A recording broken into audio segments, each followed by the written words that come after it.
We live in an era where the phone in your pocket pinpoints your location down to the meter. You can track a food delivery in real time, block by block, across a dense city. Yet, in a world of absolute surveillance, a 300,000-pound piece of machinery was lost. On March 8, 2014, Malaysia Airlines Flight 370 took off from Kuala Lumpur. It was a Boeing 777, a massive aircraft with a wingspan of over 200 feet, carrying 239 people. At 1:19 a.m., the cockpit radioed a routine sign-off to Malaysian Air Traffic Control. "Good night, Malaysian 370. The communication was calm and gave no indication of the crisis to follow. 2 minutes later, as the plane crossed over the South China Sea, its transponder went completely dark. No explosion was detected by regional sensors. There was no distress call broadcast over emergency frequencies. When search teams later scoured the area, they found no debris.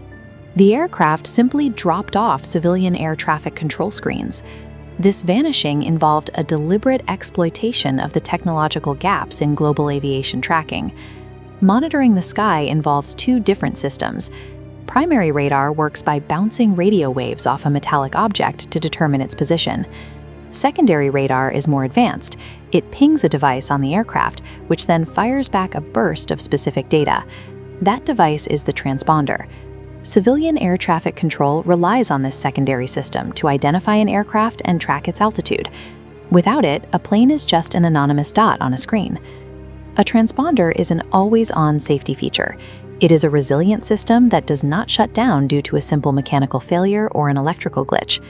To disable this tracking, the pilot or an intruder had to reach down to the center console and manually turn the system off. Once the system was cut, the plane became functionally invisible to civilian controllers.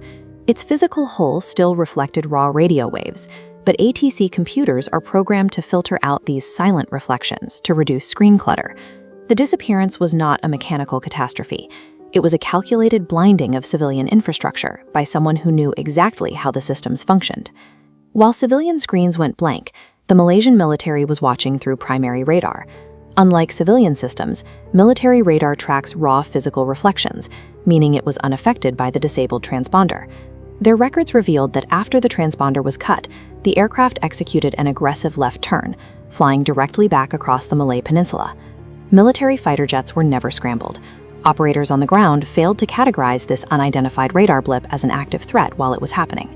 The aircraft continued its flight into the Andaman Sea until it eventually moved beyond reach of the military's ground-based radar. Even with the primary communication system severed, a separate satellite data unit remained powered. Once an hour, it sent an automated, empty electronic handshake to an Inmarsat satellite orbiting 22,000 miles above the Earth. Investigators used the Doppler effect to analyze these pings.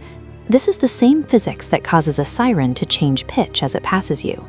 By measuring how the radio waves stretched or compressed, they could determine the plane's movement relative to the satellite.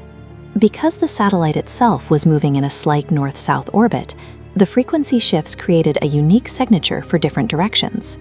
When investigators compared the data, the compression patterns only matched a flight path heading deep into the southern corridor, away from the equator. This breakthrough allowed the team to translate raw physics into geographic arcs. It provided a mathematical map of a ghost flight that traveled for hours toward a remote region of the southern Indian Ocean. The satellite data confirmed a grim conclusion. Flight 370 flew alone in the dark for over 6 hours until it ran out of fuel and fell into the sea. The disappearance forced the aviation industry to confront the vulnerability of its tracking protocols. It led to international inquiries and a total reassessment of how pilots interact with critical tracking hardware. This prompted a global push for autonomous, tamper-proof tracking for transoceanic flights. New mandates ensure that pilots can no longer completely isolate an aircraft's location from ground control. The world's oceans are vast enough to hide a massive airliner, but even when there is an attempt to erase a flight from the map, fundamental physics will leave a trail in the data.